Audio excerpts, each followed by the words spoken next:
And so it ends where it began. The front page of Tuesday's Wall Street Journal reports that the United States is actively considering talks with elements of the Taliban, the armed Islamist group that once ruled Afghanistan and sheltered al-Qaeda. According to the story, senior White House and military officials believe that when it comes to the chaos in Afghanistan and neighboring Pakistan, engaging some levels of the Taliban might help improve security. Well, it's a familiar story. Before 9/11, Washington adopted the same approach. The Taliban established probably the world's most oppressive regime for women and girls. But despite pleas from global women's groups and brave Afghan feminists, first the Clinton and then the Bush administrations made peace with gender apartheid as a means to security. Just 3 months before 9/11, the Bush administration, through the United Nations, sent the Taliban $43 million for poppy eradication and welcomed the Taliban representatives in D.C.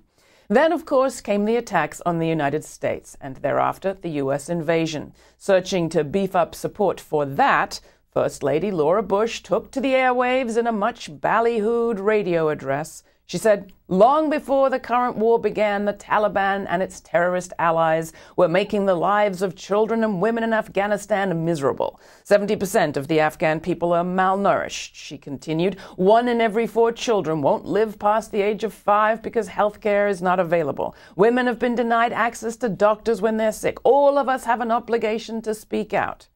Well, now the Taliban are back, along with their supporters in Pakistan. A network of Taliban sympathizers there recently posted warnings in parts of Punjab threatening that women who didn't wear the hijab would have acid thrown in their faces. According to Reuters, just last week, militants blew up another girls' school. 100 have gone already.